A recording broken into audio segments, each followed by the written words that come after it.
തരൂർ വിഷയത്തിൽ വ്യക്തത വരുത്തി കോൺഗ്രസ്. തന്റെ നിലപാട് ബി.ജെ.പിക്ക് ഒപ്പമല്ല എന്ന് ശശി തരൂർ വ്യക്തമാക്കുകയാണ്. താൻ പാർട്ടി വിട്ട് എവിടെയും പോകുന്നില്ല.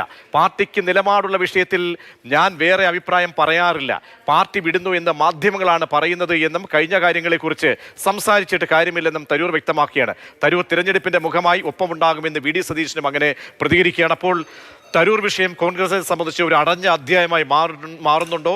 പലപ്പോഴായി തരൂരിൻ്റെ ഈ അപസ്വരങ്ങൾ ഈ സംവിധാനത്തിന് കോൺഗ്രസിനെ സംബന്ധിച്ചും വലിയ പ്രതിസന്ധിയിലേക്ക് കൊണ്ടുപോയിരുന്നത്. കാരണം ചെറിയ കക്ഷിയല്ല, MP ആണ്, CWC അംഗമാണ്. അങ്ങനെ ഒരുപാട് പദവികൾ വഹിക്കുന്ന തരൂരിൻ്റെ ഭാഗത്തുനിന്നുള്ള കഠിനമേറിയ പ്രസ്താവനകൾ അത് അപ്പാടെ അവസാനിച്ചോ? ഇനി പാർട്ടിക്ക് വിധേയനായി മുന്നോട്ട് പോകുമോ തരൂർ എന്ന വളരെ പ്രധാനപ്പെട്ട ഒരു ചോദ്യം നമുക്ക് വിലയിരുത്തലിലേക്ക് പോകാം. രതീഷ് ചെന്നിത്തലയും മാർഷൽ വി സെബാസ്റ്റ്യനും നമ്മോടൊപ്പം തത്സമയം ചേരുകയാണ്. മാർഷൽ, ഇപ്പോൾ ഇന്ന് തരൂരിൻ്റെ പ്രതികരണം കേൾക്കുമ്പോൾ മാധ്യമങ്ങളാണ് മൊത്തവും പ്രശ്നമുണ്ടാക്കിയത് എന്നാണ്. മാധ്യമങ്ങൾക്ക് പഴിയുണ്ട്. അതേസമയം തരൂർ എടുത്തു പറയുന്ന ഒരു കാര്യമുണ്ട്, ഇതുവരെ ഞാൻ പാർട്ടിയുടെ ഔദ്യോഗിക നിലപാടിന് അപ്പുറത്തേക്കും പോയിട്ടില്ല എന്നുള്ളതാണ്. തരൂര് പാർട്ടിക്ക് പൂർണ്ണമായും കീഴടങ്ങി അല്ലെങ്കിൽ വിധേയനായി എന്ന് വിശ്വസിക്കാമോ? എങ്കിൽ പിന്നെ ചില ചോദ്യങ്ങൾ, എന്തിനു വേണ്ടിയായിരുന്നു കഴിഞ്ഞ ആഴ്ചയൊക്കെ നടന്ന ചാനൽ ചർച്ചകളിലെ അന്തിച്ചർച്ചകളിൽ പ്രധാനപ്പെട്ട ചർച്ച ഇതായിരുന്നു. തരൂർ പാർട്ടി കോൺഗ്രസ് വിട്ടു പോകുമോ, അല്ലെങ്കിൽ ഇടതുപക്ഷത്തേക്കുള്ള ചായ്വ്, ഇടതുപക്ഷവും അല്ലെങ്കിൽ CPM-ലേക്ക് ചേക്കാറാൻ പോകുന്നു, ഒരു വ്യവസായിയുമായിട്ട് അങ്ങനെ വിദേശത്ത് വെച്ചുള്ള കൂടിക്കാഴ്ച ചർച്ചകളൊക്കെ നടക്കാൻ പോകുന്നു എന്നൊക്കെയുള്ള വാർത്തകൾ വന്നു. അപ്പോൾ എന്തായിരിക്കും അതിന് പിന്നിൽ സംഭവിച്ചത് മാർഷൽ? അതായത് തരൂര് കോൺഗ്രസ് രാഷ്ട്രീയ പാർട്ടിക്ക് കീഴടങ്ങി പ്രവർത്തിക്കുന്ന ഒരാളാണ് എന്നുള്ള വിശ്വാസം എനിക്കില്ല. അതൊന്ന്, കാരണം അദ്ദേഹം ആ പാർട്ടിയേക്കാൾ ഉന്നതിയിൽ നിൽക്കുന്ന ഒരാളാണ് എന്ന തരത്തിൽ തന്നെയാണ് അദ്ദേഹം ഇങ്ങോട്ട് എത്തിയത്. കോൺഗ്രസ് പിന്നെ മൂടും ചോടുമില്ലാത്ത ഒരു രാഷ്ട്രീയ പാർട്ടി ആയതുകൊണ്ട് തന്നെ അതിനകത്തൊരു അച്ചടക്ക നടപടിയോ കാര്യങ്ങളോ മുന്നോട്ട് കൊണ്ടുപോകുന്നതിലുള്ള അവരുടെ വീഴ്ച കൊണ്ടാണ് തരൂർ ഓരോ അവസരങ്ങളും മുതലെടുക്കുന്നത്. ഇത് മാധ്യമങ്ങളെ തരൂര് പിഴയ്ക്കുന്നതിനകത്ത് ഒരു കാര്യവുമില്ല. കാരണം ഞാൻ മനസ്സിലാക്കുന്നത് തരൂരിൻ്റെ ക്യാമ്പ് അല്ലെങ്കിൽ തരൂരിൻ്റെ വൃത്തങ്ങൾ, തരൂരിൻ്റെ അടുത്ത അസ്മാദികൾ, ഇവരെല്ലാവരും കൂടെ ചേർന്നുണ്ടാക്കിയ ഒരു വാർത്തയായിരുന്നു ഇത്. എന്തിനായിരുന്നു അത്? CPM-ലേക്ക് തരൂര് പോകുന്നു എന്നുള്ള സാധനം CPM-ൻ്റെ നേതൃത്വം അന്ന് തന്നെ നിഷേധിച്ചു.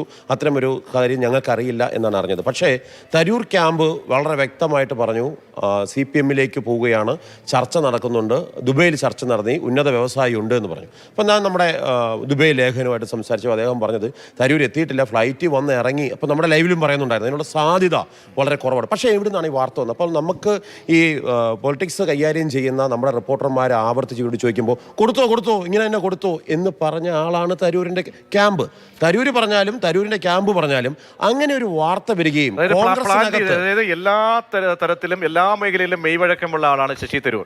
അങ്ങനെയുള്ള വ്യക്തി ഒരു വാർത്ത പ്ലാൻ ചെയ്യാൻ അങ്ങനെ തയ്യാറായി എന്ന് പറയുമ്പോൾ എനിക്കൊരു അത്ഭുതം തോന്നുന്നുണ്ട്. അതുകൊണ്ട് ചോദിച്ചത്. പ്ലാൻ എന്നൊക്കെ പറയുമ്പോൾ വളരെ നല്ല വാക്കായി പോകും. കളമൊരുക്കുക എന്ന് പറയും പച്ച മലയാളത്തിൽ. അതായത് തെരഞ്ഞെടുപ്പ് വരുമ്പോഴും പാർട്ടിയിൽ തൻ്റെ സ്ഥാനങ്ങൾ നഷ്ടപ്പെടുന്നത് മനസ്സിലാക്കുമ്പോഴും സ്വന്തമായിട്ടൊരു കളമൊരുക്കാൻ വേണ്ടി പരിശ്രമിച്ചിട്ടുള്ള ആളാണ് ശശി തരൂർ. അതിനൊപ്പം ഇവർ നിൽക്കുകയും ചെയ്യുന്നു. ഉദാഹരണത്തിന് 22 വർഷത്തിന് ശേഷം കോൺഗ്രസിൻ്റെ അധ്യക്ഷനെ തിരഞ്ഞെടുക്കാൻ വേണ്ടിയുള്ള തെരഞ്ഞെടുപ്പ് നടന്ന ഓർമ്മയുണ്ടല്ലോ. അന്ന് അദ്ദേഹം മത്സരിക്കുകയാണ്. അദ്ദേഹം മത്സരിക്കുന്നു, കോൺഗ്രസ് പ്രസിഡന്റ് ആകാൻ വേണ്ടി അദ്ദേഹം മത്സരിക്കുന്നു. 9000 സംതിങ് വോട്ടുള്ളതിനകത്ത് അദ്ദേഹത്തിന് 1007 വോട്ട്, 1071 വോട്ട് അങ്ങാണ്ട് അദ്ദേഹത്തിന് കിട്ടി. അദ്ദേഹം അന്ന് അവകാശപ്പെട്ടത് ഇവിടെയുള്ള 289 വോട്ടിൽ 130 വോട്ട് എനിക്ക് കേരളത്തിൽ നിന്ന് വരെ കിട്ടിയെന്നാണ് അന്ന് അദ്ദേഹത്തിൻ്റെ ക്യാമ്പ് അവകാശപ്പെട്ടത്. എന്തായാലും ഈ 1000-ലേറെ വോട്ട് അദ്ദേഹം പിടിക്കുന്നു അല്ലേ? അത് എന്തിനായിരുന്നു എന്ന് ചോദിച്ചു കഴിഞ്ഞാൽ സ്വാഭാവികമായിട്ട് നമുക്കറിയാം കോൺഗ്രസ് വർക്കിംഗ് കമ്മിറ്റിയിലേക്ക് അദ്ദേഹം എത്തുകയാണ് എന്നുള്ളതാണ്. അപ്പോൾ സ്വാഭാവികമായും കോൺഗ്രസ്സിൽ ഒരു ജനാധിപത്യം നിൽക്കുന്നു. ഞാനൊരു ഡെമോക്രാറ്റിക് ആണ്, ലിബറൽ ഡെമോക്രാറ്റിക് ആണ്, എനിക്ക് കോൺഗ്രസിൻ്റെ ആശയങ്ങളൊക്കെ അപ്പുറത്തേക്ക് എനിക്കൊരു വീക്ഷണമുണ്ട് എന്ന് പറഞ്ഞാണ് അദ്ദേഹം ഓരോ ഘട്ടത്തിലും ഓരോ വിവാദങ്ങൾ ഉണ്ടായിട്ടുള്ളത്. അതുകൊണ്ട് കോൺഗ്രസ് എന്ന പാർട്ടിയുടെ പ്രശ്നമാണ്. കോൺഗ്രസ് എന്ന പാർട്ടി ശശി തരൂരിനെ നിലയ്ക്ക് നിർത്തിയിരുന്നെങ്കിൽ ഈ വിവാദം ഉണ്ടാകില്ല.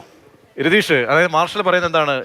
ഈ കോൺഗ്രസിൻ്റെ മുന്നിൽ ഏതെങ്കിലും ഒരു വ്യക്തമായിട്ടുള്ള പ്ലാന്റ്, ഒരു വാർത്ത അത് മോഡിഫൈ ചെയ്ത് ഇട്ടുകൊടുത്തു തൻ്റെ ഇംഗിതത്തിന് വേണ്ടി, തങ്ങളുടെ താല്പര്യത്തിന് വേണ്ടി. അപ്പോൾ താളത്തിന് ഒത്ത് തുള്ളിക്കുകയായിരുന്നു ഈ കോൺഗ്രസിനെ ഈ വലിയ മനുഷ്യൻ എന്ന് പറയുന്ന എല്ലാ സ്ട്രേച്ചറുമുള്ള അദ്ദേഹത്തിൻ്റെ എല്ലാ സ്ട്രേച്ചറെയും നമ്മൾ ബഹുമാനിക്കുന്നു. അപ്പോൾ രാഷ്ട്രീയ ഇംഗിതത്തോടു കൂടി കോൺഗ്രസിനെ അങ്ങനെ ഒരു സ്പോയിൽ ചെയ്യുന്ന രീതിയിലേക്ക്, കോൺഗ്രസിലൊരു പരീക്ഷണം നടത്തുന്ന രീതിയിലേക്ക് കോൺഗ്രസിനെ എത്തിച്ചു. അങ്ങനെയെങ്കിൽ തരൂരിനെ സംബന്ധിച്ച് തരൂരിനെ വീണ്ടും ആ രീതിയിൽ എല്ലാ അർഹിക്കുന്ന രീതിയിലും ഒരു പോറൽ പോലും ഏൽപ്പിക്കാതെ ഏതൊക്കെ ചർച്ചകൾ നടത്താമോ ആ ചർച്ചകളുമായി മുന്നോട്ട് പോകുന്ന ഒരു പാർട്ടിയാണ്. ആ പാർട്ടിയെ കൂടി ഒരു അർത്ഥത്തിൽ വെല്ലുവിളിച്ചിരിക്കുകയാണോ തരൂര്? ആ ഒരു വികാരം ലീഡർഷിപ്പിൽ നേരത്തെ തന്നെ ഉണ്ടായിരുന്നു.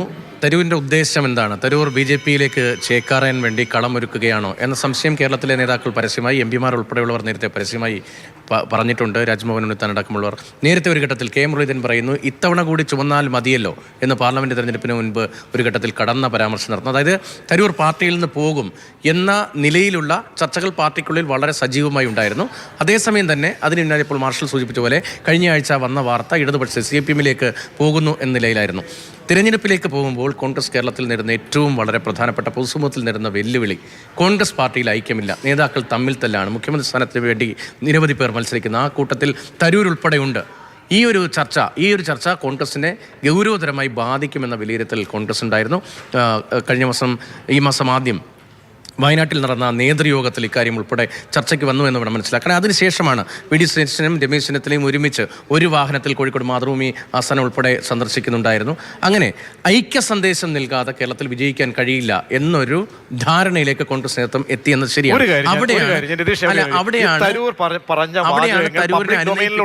ഈ പറഞ്ഞ ഓപ്പറേഷൻ സിന്ദൂറിന് ശേഷം നൽകിയ പ്രതികരണങ്ങളുണ്ട്, അവിടെ എഡിറ്റോറിയൽ ലേഖനങ്ങളടക്കം ഉണ്ട് ദേശീയ മാധ്യമങ്ങളിൽ.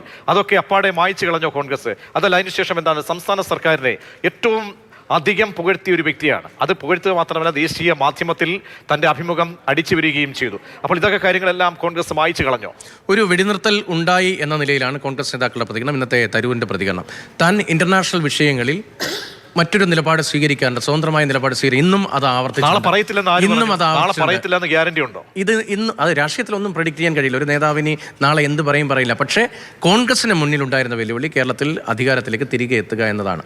അതിന് ഏറ്റവും വലിയ തടസ്സമായി കോൺഗ്രസ് നേതാക്കൾ വിലയിരുത്തിയത് കോൺഗ്രസ് നേതൃത്വത്തിൽ ഐക്യമില്ല എന്നൊരു സന്ദേശം പൊതുസമൂഹത്തിൽ വലിയ തോതിൽ ചർച്ച ചെയ്യപ്പെടുന്നു. അത് തിരിച്ചടിയാകും എന്തായിരുന്നു. അപ്പോൾ തരൂരുമായി ബന്ധപ്പെട്ട പ്രശ്നം തൽക്കാലത്തേക്കെങ്കിലും അത് പരിഹരിക്കുക കോൺഗ്രസിന് അനിവാര്യതയായിരുന്നു. ആ സാഹചര്യത്തിലാണ് ഗൗരവത്തിലുള്ള ചർച്ച. പാർട്ടിയാണോ തരൂരിന് മുന്നിൽ മുട്ടുമടക്കിയത്? അല്ല, ഇപ്പം മുട്ടയാണോ ആദ്യം ഉണ്ടായത് കോഴിയാണോ എന്ന് ചോദിക്കുന്ന നിലയിലേക്കേ ഉള്ളൂ. രാഷ്ട്രീയത്തിൽ ഒന്നും നമുക്ക് പ്രഡിക്റ്റ് ചെയ്യാൻ കഴിയില്ല. പക്ഷേ നിലവിൽ കോൺഗ്രസിനെ സംബന്ധിച്ച് ഒരു ആശ്വാസകരമായ സാഹചര്യം എന്നത് തരൂർ പാർട്ടിക്ക് വിധേയനാകുന്നു. കേരളത്തിലെ 140 മണ്ഡലങ്ങളിലും തരൂരിൻ്റെ സാന്നിധ്യം ഉണ്ടാകുമെന്ന ആത്മവിശ്വാസത്തോടുള്ള പ്രതികരണം നേരത്തെ കഴിഞ്ഞ ദിവസങ്ങളിൽ നേതാക്കളുടെ ഭാഗത്ത് ഉണ്ടായിരുന്നില്ല. പക്ഷേ ഇന്നത് പ്രതിപക്ഷ നേതാവിൻ്റെ ഭാഗത്ത് നിന്ന് വന്നു. അത് ഡൽഹിയിൽ നടത്തിയ സമവായ ചർച്ച വിജയമായിരുന്നു. തരൂർ അതിന് പിന്നാലെ പ്രതികരിച്ചത് അത് ഇനി പാർട്ടി വിരുദ്ധമായി വരില്ല എന്ന നിലയിലുള്ള പ്രതികരണം, അതൊരു ഐക്യ സന്ദേശം കേരളത്തിലെ കോൺഗ്രസിൽ വേണം എന്ന കോൺഗ്രസ് സ്റ്റാൻഡിന്റെ തുടർച്ചയായി പ്രശ്നപരിഹാരമാണ് അത്തരമൊരു ചർച്ചയാണ് നടന്നത്. അവിടെ മാർഷൽ ഏച്ച് കിട്ടിയാൽ മുഴച്ചിരിക്കും. ഞാൻ ചോദിച്ചത്, ഞാനിപ്പോഴും രതീഷിനോട് ചോദിച്ച കാര്യം എന്താ വെച്ചാൽ, അദ്ദേഹം പറഞ്ഞെന്താണ്, ഏറ്റവും ആത്യന്തികമായിട്ട് കോൺഗ്രസിനെ സംബന്ധിച്ചാണ് കോൺഗ്രസിന്റെ ആത്യന്തിക നിലപാട്, ജൈവപരമായിട്ടുള്ള നിലപാടുകളെ ചോദ്യം ചെയ്തിട്ടുള്ള പ്രതികരണങ്ങളടക്കം നരേന്ദ്രമോദി എന്ന് പറയുന്ന അല്ല ഞാൻ പ്രധാനമന്ത്രി എന്നപ്പുറത്തേക്ക് അദ്ദേഹം പലപ്പോഴും ഈ വാക്കുകൾ ഉച്ചരിക്കുകയും അഭിമുഖം നൽകിയതിനു ശേഷം ക്ലാരിറ്റി വരുത്തി എന്താണ്, ദേശീയതയുമായിട്ട് നമുക്ക് ഒരു കോംപ്രമൈസും ഞാൻ നിൽക്കില്ല. അതെപ്പോഴും എന്താണ്, അവിടെ ഒരു നിലപാട് അവിടെ ഉണ്ട്. അവിടെ സ്റ്റാൻഡ് എടുത്ത് പാർലമെന്റ് അടക്കം രാഹുൽ ഗാന്ധി അടക്കം പറയുന്നതിനിടക്കാണ് അപസ്വരമുയർത്തുന്നത്. ഒരുപാട് ഉദാഹരണങ്ങളുണ്ട്, നമുക്ക് മാർഷലിന് പറയാം.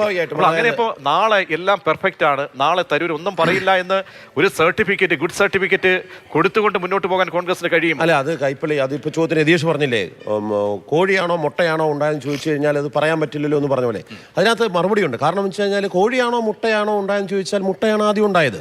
എന്നാൽ കോഴിമുട്ടയാണോ മുട്ടയാണോ ആദ്യം ഉണ്ടായെന്ന് ചോദിച്ചാൽ കോഴിയാണോ ഉണ്ടായത്. അത് കൃത്യമാണ്. കാരണം ഒരു രാഷ്ട്രീയ പാർട്ടിക്ക്, അത് കോൺഗ്രസ് എന്ന രാഷ്ട്രീയ പ്രസ്ഥാനത്തിനകത്ത് ശശി തരൂർ എന്ന് പറയുന്ന ആൾക്ക് പ്രവർത്തിക്കണമെങ്കിൽ ആ പാർട്ടിക്ക് ഒരു നിയതമായ രേഖകൾ ഉണ്ടാകുമല്ലോ, ആ പാർട്ടിക്ക് ഒരു അച്ചടക്കം ഉണ്ടാകുമല്ലോ, ആ പാർട്ടിക്ക് പറയുന്ന ചില അടിസ്ഥാനപരമായ കാര്യങ്ങൾ ഉണ്ടാകുമല്ലോ. അതിനെയെല്ലാം ലംഘിച്ചുകൊണ്ട് 1, 2, 3 തവണ ലംഘിക്കാം, കുഴപ്പമില്ല. എന്നാൽ തുടർച്ചയായിട്ട് ഐക്യ സന്ദേശം നമ്മൾ ഉണ്ടാക്കേണ്ടത് ഇങ്ങനെ ഐക്യപ്പെടാത്ത ഒരാളോട് ഒപ്പിക്കാൻ വേണ്ടി അയാളുടെ ഇഷ്ടങ്ങൾക്ക് അനുസൃതമായി നിന്നുകൊണ്ടല്ല. ഇത് നടപടിയെടുക്കേണ്ട കേസാണ്. നോക്കട്ടെ, കെ റെയിൽ പദ്ധതി 2021 കെ റെയിലിനെതിരെ 19 MP-മാർ കേരളത്തിൽ നിന്ന് പോവുകയാണ്. ഈ വിഷയം ഞങ്ങൾക്ക് വേണ്ട, കേരളയിൽ വേണ്ട എന്ന് പറയാൻ വേണ്ടി. അതിൽ തരൂര് പിന്നാക്കം പോകുന്നു. തരൂർ ഒഴികെ 18 MP-മാർ ഒപ്പിട്ട് കൊടുക്കുന്നു. കേരളത്തിനെതിരെയുള്ള കേരളത്തിൻ്റെ സമരം, UDF-ന്റെ സമരം, അതിൽ തരൂർ ഒപ്പിട്ടില്ല. തരൂർ എന്താ പറഞ്ഞത്? തരൂർ അന്ന് സംസ്ഥാന സർക്കാരിന്റെ നിലപാടിനൊപ്പം നിൽക്കുകയാണ് ചെയ്തത്. അതെ, അത് മാത്രമല്ല, അതുകൊണ്ട് കഴിയുന്നില്ലല്ലോ. അത് കഴിഞ്ഞുണ്ടാകുന്ന G23 എന്ന് പറയുന്ന ഒരു നിലപാട് സ്വീകരിക്കുന്നുണ്ട്. അതിനകത്തുണ്ടോ? ഇല്ല, ഞാൻ അതിനകത്തില്ല. അന്ന് അതിനകത്തില്ലേ, ഞാൻ അതിനകത്തുണ്ടല്ലോ എന്നുള്ള തരത്തിലേക്ക് നിലപാട് സ്വീകരിക്കുന്നു. എവിടെയെങ്കിലും ഒരിടത്തിരിക്കട്ടെ. ഇത് ഞാൻ കെ മുരളീധരനും അതോടൊപ്പം തന്നെ നമ്മുടെ രാജ്മോഹൻ ഉണ്ണിത്താനും ഒക്കെ പറഞ്ഞ വാക്കുകളുണ്ട്. പൗരനാണ്. പക്ഷെ അശേഷം ഒരു കൊടിക്കുന്നിൽ സുരേഷ് വരെ ഇതിനേക്കാളും വലിയ നിലപാട് സ്വീകരിച്ചിട്ടുണ്ട്. അവിടെ രതീഷ് അതെ ഡൽഹിയിൽ ഈ ചർച്ചകൾ നടന്നല്ലോ. അവിടെ KC വേണുഗോപാൽ പങ്കെടുത്തില്ല. ഖാർഗെയുണ്ട്, രാഹുൽ ഗാന്ധിയാണ് കൂടിക്കാഴ്ച നടത്തുമ്പോൾ കേരളത്തിലെ നേതാക്കന്മാരൊക്കെ പറഞ്ഞ വാചകങ്ങൾ വീണ്ടും നമ്മൾ ലൈബ്രറിയിലെ ഫയലുകൾ ഉപയോഗിച്ച് കഴിഞ്ഞാൽ ഒരർത്ഥത്തിൽ പോലും പിന്നെ രാഷ്ട്രീയമാണ്. നേരത്തെ പറഞ്ഞ പോലെ 1+1 = 2 എന്നുള്ളതാണ്. രാഷ്ട്രീയത്തിൽ അങ്ങനെയൊന്നും സ്ഥിരം ശത്രുക്കളൊന്നുമില്ല. പക്ഷേ എങ്ങനെ ഈ കോൺഗ്രസിന്റെ ആത്യന്തിക നിലപാടുകളെ ചോദ്യം ചെയ്ത ഒരു വ്യക്തിയുമായി എങ്ങനെ മുന്നോട്ട് പോകാൻ കഴിയും രതീഷ്? അല്ല, ആ പ്രശ്നം പരിഹരിക്കുക, തൽക്കാലത്തേക്ക് പരിഹരിക്കുക എന്നല്ലാതെ കോൺഗ്രസിന് മുന്നിൽ മറ്റു വഴികളുണ്ടായിരുന്നില്ല, ഓപ്ഷൻസ് ഇല്ല. അതുകൊണ്ടാണ് 2 മണിക്കൂറിലധികം ആ ചർച്ച നീണ്ടത്. രാഹുൽ ഗാന്ധിയും ACC അധ്യക്ഷൻ മല്ലികാർജ്ജുൻ ഖാർഗെയുമാണ് ആ ചർച്ചയിൽ പങ്കെടുത്തത്. ഇതുവരെയുള്ള വിഷയങ്ങളിൽ സ്വീകരിച്ച നിലപാട് ഉൾപ്പെടെ സ്വാഭാവികമായി ചർച്ച ചെയ്യപ്പെട്ടിട്ടുണ്ടാകും. പാർട്ടിക്ക് വിധേയനാണ് താൻ, പാർട്ടിക്ക് വിധേയമായി പ്രവർത്തിക്കാമെന്ന് ഉറപ്പ് കൊടുത്തു. അപ്പോൾ പിന്നെ നടപടിയുടെ പ്രശ്നം അവിടെ വരുന്നില്ല. മാത്രമല്ല, ഇന്ന് സംസാരിക്കുമ്പോൾ തരൂർ പറയുന്നുണ്ട് പഴയ കാര്യങ്ങളെക്കുറിച്ച് ഞാൻ കമൻറ്റ് ചെയ്യാൻ ഉദ്ദേശിക്കുന്നില്ല എന്ന്. മാത്രമല്ല, ഇന്റർനാഷണൽ വിഷയങ്ങളിൽ തനിക്ക് തൻ്റെതായ ചില നിലപാടുകളുണ്ട്. അത് നേരത്തെയും പ്രകടിപ്പിച്ചിട്ട് അത് 1980 മുതൽ ഞാൻ പ്രകടിപ്പിക്കുന്ന നിലപാടാണ്, എഴുതുന്ന നിലപാടാണ് എന്ന് പറയുന്നുണ്ട്. പക്ഷേ തൽക്കാലത്തേക്ക് കേരളവുമായി ഇപ്പോൾ KC വേണുഗോപാൽ എന്തുകൊണ്ട് ചർച്ചയിൽ പങ്കെടുത്തായി വാർത്തകളിലൊന്നും കണ്ടില്ല. പങ്കെടുത്തിട്ടില്ലെങ്കിൽ കേരളവുമായി ബന്ധപ്പെട്ട എതിർപ്പും പ്രശ്നങ്ങളും ഒക്കെ നിലനിൽക്കുന്ന സാഹചര്യത്തിൽ കൂടിയായിരിക്കും ലീഡർഷിപ്പിലെ വളരെ പ്രധാനപ്പെട്ട 2 പേർ തന്നെ തരൂരിനെ അനുനയിപ്പിക്കാൻ മുൻകൈയെടുത്തത്. കോൺഗ്രസ് കേരളത്തിലെ പാർട്ടി ലീഡർഷിപ്പ് കാണുന്നത് തരൂരുമായി ബന്ധപ്പെട്ട പ്രശ്നങ്ങൾ അടിയന്തരമായി ACC ഇടപെട്ട് പരിഹരിക്കണം എന്തായിരുന്നു. ആ നിലയിലൊരു പരിഹാരം ഉണ്ടായി എന്ന സന്ദേശമാണ് ഹൈക്കമാൻഡിൽ നിന്ന് കേരള നേതാക്കൾ കിട്ടിയത്. അത്തരം ഒരു പ്രതികരണമായി തന്നെയാണ് തരൂരിന്റെ പ്രതികരണം കോൺഗ്രസ് നേതൃത്വം കാണുന്നത്. ഈ 4ാമത്തെ തവണയാണ് ടീമിൽ അദ്ദേഹം ജയിക്കുന്നത്. അപ്പോൾ തിരുവനന്തപുരം പോലെ എപ്പോഴും സംഘപരിവാർ സംഘടനകളും BJP റാഞ്ചി കൊണ്ടുപോകാൻ നിൽക്കുന്ന ഒരു മണ്ഡലത്തിലാണ് അവിടെ നിന്ന് ഫൈറ്റ് ചെയ്ത് കോൺഗ്രസിന്. അപ്പോൾ അങ്ങനെ കോൺഗ്രസിനെ ഒരു പക്ഷേ ഒരു വൈകാരികമായിട്ടും അല്ലാതെയും പൊളിറ്റിക്കലി ഒരു തരത്തിലൊരു ബ്ലാക്ക് മെയിലിങ്ങിന് വിധേയനാക്കാൻ കഴിയുന്ന ഒരു സ്റ്റേച്ചറായി കൂടി പാർട്ടിക്കുള്ളിൽ തരൂര് മാറുന്നുണ്ട്. അങ്ങനെ ഒരു അപകടം അല്ലെങ്കിൽ ഒരു ഭയപ്പാട് കോൺഗ്രസിനുണ്ടോ? അല്ല, സ്വാഭാവികമായിട്ടും പന്ന്യൻ രവീന്ദ്രൻ്റെ കേസ് PK വാസുദേവൻ നായർ, പിന്നീട് പന്ന്യൻ രവീന്ദ്രൻ, അതിനുശേഷം ഈ മണ്ഡലം തിരിച്ചു പിടിക്കുന്നത് ശശി തരൂരാണ്. അന്ന് അദ്ദേഹത്തിന് 99,000 വോട്ടിൻ്റെ ഭൂരിപക്ഷമുണ്ട്. എന്നാൽ തൊട്ടടുത്ത വർഷം അദ്ദേഹം രാജഗോപാലുമായി മത്സരിക്കുമ്പോൾ അദ്ദേഹത്തിൻ്റെ ഭൂരിപക്ഷം 15 കുറഞ്ഞു, വെറും 15,000 കുറഞ്ഞു. അന്ന് ആ സമയത്ത് അദ്ദേഹം നേതൃത്വമായിട്ട് വലിയ വിഷയങ്ങളുണ്ടാക്കി. തൊട്ടടുത്ത തവണ അദ്ദേഹം എന്ത് ചെയ്തു? വീണ്ടും 99,000 വോട്ടിൻ്റെ ഭൂരിപക്ഷത്തിൽ ജയിച്ചു. അതിനുശേഷം എന്ത് ചെയ്തു? അദ്ദേഹം ശാന്തമായി പോയി. വീണ്ടും ഇപ്പോൾ അദ്ദേഹം 16,000 വോട്ടിന് മാത്രമാണ് രാജീവ് ചന്ദ്രശേഖരനോട് ജയിച്ചിരിക്കുന്നത്. ഇപ്പോൾ വീണ്ടും അദ്ദേഹം വിഷയം ഉണ്ടാക്കിക്കൊണ്ടിരിക്കുന്നത്. ഈ ഒരു ഭൂരിപക്ഷം അറിയാം. ഒരു കാര്യം ചോട്ടെ, നേരത്തെ മാർഷൽ പറഞ്ഞാൽ ഇത് സമ്മർദ്ദമാണ് എന്ന് പറയുമ്പോഴും സമ്മർദ്ദം ചെലുത്താനാണെങ്കിൽ അദ്ദേഹത്തിന് BJP-യിലേക്ക് പോകാൻ അല്ലെങ്കിൽ BJP-യിലേക്ക് ഒരു നീക്കം നടത്താമായിരുന്നില്ലേ? അതാണല്ലേ അവിടെ നടക്കത്തില്ല. ഇടതുപക്ഷത്തിന്റെ കൂടുതലായി സാധ്യമായിട്ടുള്ള, കാരണം അവിടെ പോയി കഴിഞ്ഞാൽ ഏതെല്ലാം പദവികൾ കിട്ടുമെന്നുള്ള കാര്യം സ്വാഭാവികമായും ഇന്നത്തെ രാഷ്ട്രീയ ഇടതുപക്ഷത്തിലേക്ക് ഒരു ഏച്ച് വെട്ടിക്കൊണ്ട് പ്ലാൻ ചെയ്തുകൊണ്ട് പോകാൻ പറ്റൂല അദ്ദേഹത്തിന്. അല്ല, ഞാൻ പറയാം അദ്ദേഹത്തിന് ഹിന്ദുസ്ഥ രാഷ്ട്രം എന്ന് പറയുന്ന ആ വാദത്തോട് അദ്ദേഹം യോജിക്കുന്നേയില്ല. അദ്ദേഹത്തിന്റെ പുസ്തകങ്ങൾ വായിച്ചറിയാം. അദ്ദേഹം അതിനോട് പൂർണ്ണമായി എതിർക്കുന്ന മതനിരപേക്ഷ നിലപാട് സ്വീകരിക്കുന്ന ഒരു നേതാവാണ് ശശി തരൂർ. അതിനൊക്കെ ഉപരി കോൺഗ്രസ് അല്ല BJP. ആ സംഘടനയ്ക്കൊരു രീതിയുണ്ട്. ആ സംഘടനയിലാണ് ഈ മാതിരി വർത്താനോ ഇതുമാതിരി പരിപാടിയും കാണിച്ച് അവരെടുത്ത് പുറത്തു കളയും. അതിപ്പോൾ CPM-ലായാലും അതെ, കേഡർ സംഘടനയില് ഇതെല്ലാം ഇദ്ദേഹത്തിന്റെ ഇംഗിതം അനുസരിച്ച് നടത്താനും ഇദ്ദേഹത്തിന്റെ ഇംഗിതം അനുസരിച്ച് വാർത്തകൾ ചമയ്ക്കാനും കഴിയുന്ന കോൺഗ്രസ് പാർട്ടിയിലാണ്. ഒരു കാര്യം കൂടി, ഈ എന്തെങ്കിലും ഒരു ഉപാധി മറ്റെന്തെങ്കിലും ഡൽഹിയിലെ ചർച്ചകളിൽ എന്തെങ്കിലും വെച്ചിരിക്കാൻ സാധ്യതയുണ്ട്? അത് ഓരോ തവണ അങ്ങനെയാണല്ലോ. അല്ലെ പിന്നെ കോൺഗ്രസ് പാർട്ടി കോൺഗ്രസ് പാർട്ടി ഇത്രയും വലിയ പ്രതിസന്ധികളിലേക്ക് ഓരോ തവണയും തെരഞ്ഞെടുപ്പ് വരുമ്പോൾ എത്തിക്കുന്ന ആളാണ്. നമ്മൾ ഒരു കാലഘട്ടത്തിൽ പറയുമായിരുന്നു ആക്ഷേപമായിട്ട്, അതായത് CPM-ന് കീഴ്പ്പെടാത്ത നേതാവായിരുന്നു VS. അദ്ദേഹം ഒരുപാട് പ്രശ്നം ഉണ്ടാക്കിയിരുന്നു. പക്ഷേ അപ്പോഴും നമ്മൾ ഓർക്കണം, VS അച്യുതാനന്ദൻ എത്ര നടപടി നേരിട്ടെന്നറിയോ?